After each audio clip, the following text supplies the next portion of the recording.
कहानी की शुरुआत होती है एक छोटे से गांव से, जिसमें 200 से 250 लोग रहते थे। अगर इस गांव में कुछ भी प्रॉब्लम होती तो लोग मुखिया के पास ही जाते और वहीं प्रॉब्लम का सॉल्यूशन निकालता। गांव में लोग काफी खुश थे और अपना अपना काम कर रहे थे। लेकिन एक दिन ऐसा कुछ हुआ कि गांव वालों पर दुख का पहाड़ टूट पड़ा। शाम का समय था, लोग रोजाना की तरह अपने काम में व्यस्त थे, लेकिन गाँव के ही एक कुमार के घर में उसकी छोटी बेटी गायब थी और उसके घर वाले उस लड़की को ढूंढने के लिए गांव में निकल पड़े। लेकिन पहले तो सब ठीक लग रहा था, जैसे जैसे रात हुई वैसे वैसे गांव वालों की भी चिंता बढ़ गई। सारे गांव वाले यही सोचने लग गए कि आखिर वो बच्ची कहाँ गायब हो गई है। 2 दिन तक उसे ढूंढा गया, लेकिन वो बच्ची नहीं मिली। लड़की के ना मिलने की उम्मीद में गांव वालों ने हार मान ली। लेकिन कुछ दिन बाद ही एक लड़की और गायब हो गई। ऐसी घटना दोबारा होने से गांव वाले काफी गुस्से में और सतर्क हो गए थे। गांव के कुछ लोग मिलकर इस रहस्य का पता करने की कोशिश करते हैं। तभी कुछ दिन बाद कुछ लोग रात को निगरानी पर थे। तब उन्हें पास में ही कुछ हलचल सुनाई दी और वो दबे पांव उस ओर जाने लगे। जब उन लोगों ने देखा कि गांव का ही एक लड़का है,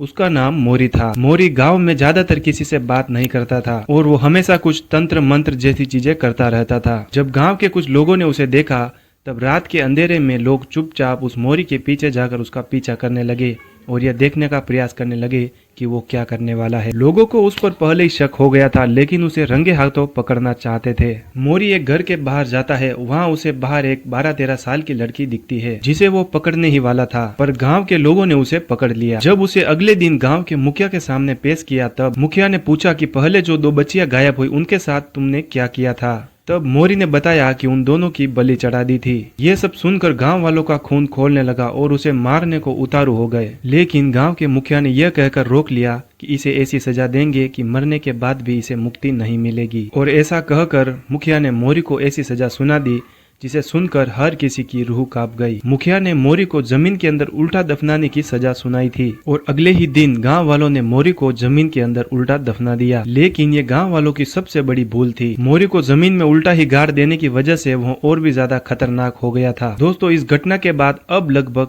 5 साल बीत गए थे और लगभग गांव वाले भी इस घटना को भूल गए थे। लेकिन एक बार फिर गांव पर काले बादल छाने वाले थे। कुछ बच्चे क्रिकेट खेलने के लिए उसी ग्राउंड में चले जाते हैं जहां पर मोरी को दफनाया हुआ था। दोस्तों, जिस जगह पर मोरी को दफनाया था उस जगह पर भगवान शिव का त्रिशूल लगा रखा था, ताकि उसकी दुष्ट आत्मा वहीं कैद होकर रहे। लेकिन जब उन बच्चों को वह त्रिशूल दिखा तो उन्होंने उस त्रिशूल को निकाल लिया, जिस वजह से मोरी की आत्मा मुक्त हो गई। त्रिशूल निकालते ही उसकी आत्मा बाहर नहीं आई, बल्कि रात के 12 बजे का इंतजार था। जैसे ही रात के 12 बजे और मोरी मुक्त हो गया और उसी रात वह सिलसिला फिर से शुरू हो गया। एक छोटी बच्ची फिर से गायब हो गई और एक बार फिर से पूरा गांव डर के माहौल में आ गया। जब गांव वालों को यह पूरी घटना पता चली कि त्रिशूल निकाल लिया गया है, तब गांव वाले समझ गए कि इन सब के पीछे मोरी ही छुपा हुआ है। भाइयों, जैसे ही गांव वालों को यह सब पता चल गया था तो वो सब एक जगह पर इकट्ठा हो गए थे और सारे लोग मुखिया के घर पर ही इकट्ठा हुए थे और अब सबको इंतजार था कि रात के 12 बजे क्या होगा। और जैसे ही रात के 12 बजे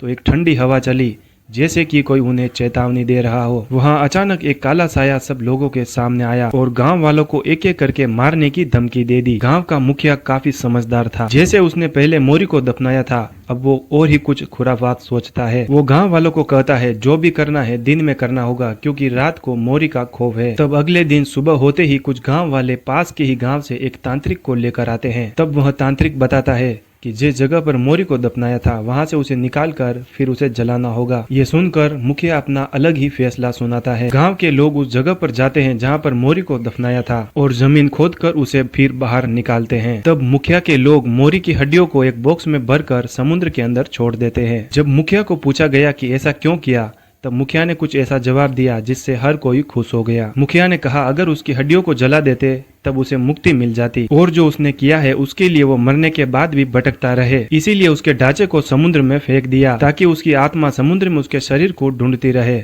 और उसे कभी भी मुक्ति ना मिले। इसीलिए कहते हैं दोस्तों, बुरे कर्मों का फल हमेशा बुरा ही होता है। वीडियो कैसा लगा कमेंट में जरूर बताएं और ऐसे ही हॉरर वीडियो देखने के लिए चैनल को सब्सक्राइब जरूर करें। धन्यवाद।